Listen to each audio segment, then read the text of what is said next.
This is the Trump Breaking News Network. Here's what's happening. Trump speaks with Taiwanese president, a major break with decades of U.S. policy on China. By Anne Gearan.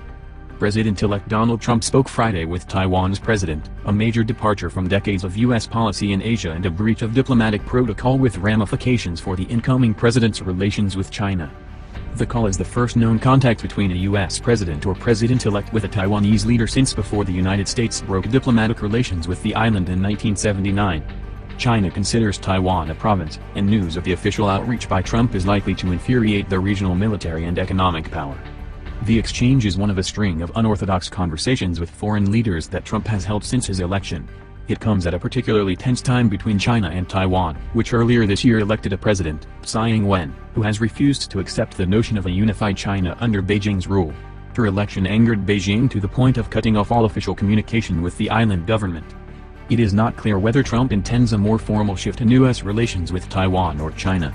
On the call, Trump and Tsai congratulated each other on winning their elections, a statement from Trump's transition office said. During the discussion, they noted the close economic, political, and security ties between Taiwan and the United States, a statement from Trump's transition office said.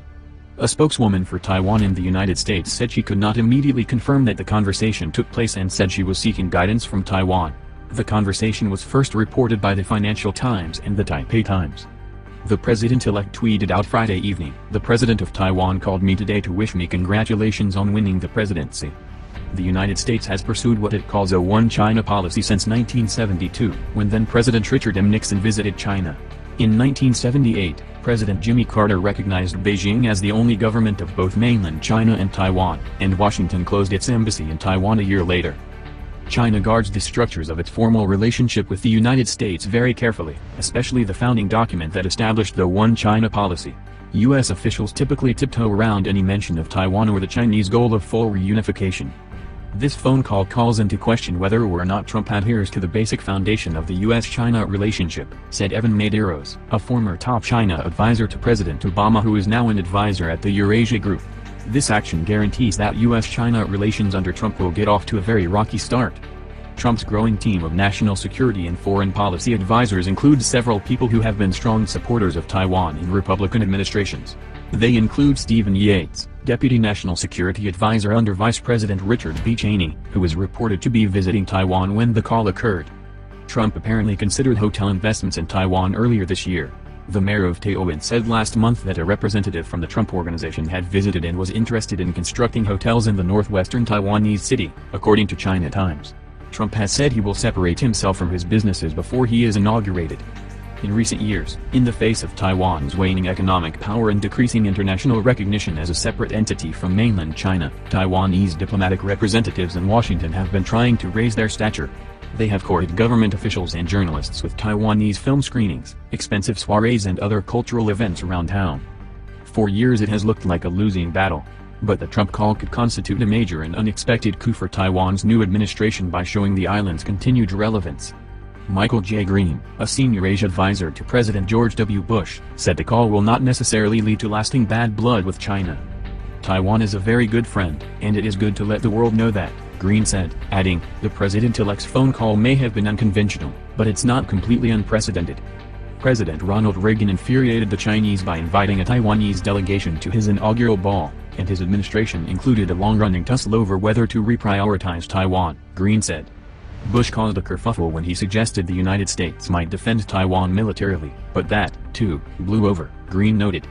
Earlier Friday, Trump reportedly extended an invitation for Philippine President Rodrigo Duterte to visit the United States next year. That would mark a startling turnabout for a foreign leader who famously called Obama a son of a whore. Trump transition officials confirmed the Duterte call but did not say whether Trump had issued the invitation. Perhaps not surprisingly, the mold-breaking Republican has infused the usually banal routine of congratulatory calls from foreign leaders with drama. Most of the more than 50 calls held by Trump or Vice President-elect Mike Pence came without the knowledge or guidance of the State Department. That means no talking points about issues of particular importance, or landmines to avoid. We stand by to assist and facilitate and support communication that the transition team is having with foreign leaders, State Department spokesman John Kirby said Friday.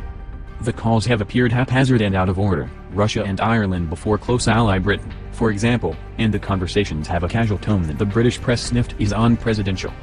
Some calls, as described by Trump aides or the other country, have elicited a raised eyebrow or two. There was Trump's offhand suggestion to British Prime Minister Theresa May to let me know if she happened to be coming to town. A state visit typically takes months of planning and involves a numbing amount of diplomatic protocol of the who-sits-where variety.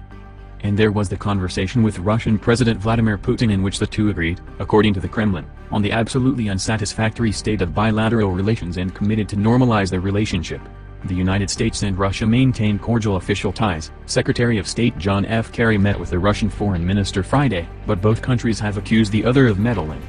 Some Trump communications have yielded questions and worries among U.S. diplomats and foreign powers, most notably a call Wednesday between Trump and Pakistani Prime Minister Nawaz Sharif. A vivid account of the conversation released by Pakistan has Trump heaping praise on Sharif as a terrific guy and Pakistanis as one of the most intelligent people. The United States, and Trump when he was a candidate, have said Pakistan has not done enough to combat terrorism, and the majority Muslim country would be heavily affected by Trump's proposed restrictions on Muslim immigration. Nonetheless, when Sharif invited him to visit Pakistan, Trump replied that he would love to come to a fantastic country, fantastic place of fantastic people, the Pakistani statement said. The Trump statement came with no such color, but transition officials did not disavow the quotes.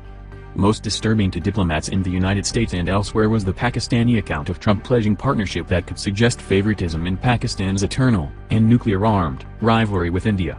Trump told Sharif he would play any role you want me to play to address and find solutions to the country's problems, according to the Pakistani account. China, North Korea, and Russia, as well as India, are likely to take note of that, diplomats said. The one thing you learn is, you've got to be very careful what you say because everything you say or tweet matters, said William Danvers, a former senior official in the Obama State Department, Pentagon and CIA. You have a grace period when you're president and you deserve it, but it's mostly a domestic grace period, Danvers said. It's not as if Kim Jong-un is going to say, oh you just became president, so I'll hold off on my missile test. It kind of makes us look like we don't know what we're doing. As for Duterte, who had announced a public breakup with the United States before the election, the State Department's Kirby said little.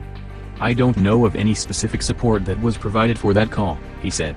Our job is to make sure they know we are a ready resource. How they make decisions and how they conduct dialogue and communication with foreign leaders is really for them to decide. Trump Communications Director Jason Miller told reporters Friday that the calls are not off the cuff. Trump and Pence are briefed in advance of their calls, obviously working with the teams that we have put together, Miller said before news of the Duterte call had broken. White House Press Secretary Josh Earnest urged Trump to take advantage of diplomatic know-how as he contacts foreign leaders ahead of his inauguration in January. I'm confident that as President-elect Trump takes office, those same State Department employees will stand ready to offer him advice as he conducts the business of the United States overseas, Earnest said. Hopefully he'll take it. Trump's outreach to Duterte could echo Obama's election pledge to try to talk to adversaries, although Trump has denounced Obama's main claims to success in that effort, openings to Iran and Cuba. Obama presided over a reversal of the U.S. relationship with the Philippines and its new leader. Duterte's denunciations of the long-time alliance between the two nations and personal insults of Obama prompted the president to cancel a planned meeting with Duterte in China in September. Duterte has said U.S. troops should leave his country within 2 years. He also cozied up to Chinese President Xi Jinping, alarming the Obama administration, which had backed the Philippines' challenge at an international tribunal last summer over China's maritime claims in waters used by Filipino fishermen. The tribunal ruled against China, but Duterte has signaled a willingness to negotiate a deal with Beijing that could allow the Chinese Navy to remain in control of the region. Carol Morello, John Wagner, David Nakamura and William Wan contributed to this report. This has been the Trump Breaking News Network. Please subscribe and share to stay up to date on the latest news about our president. Be informed.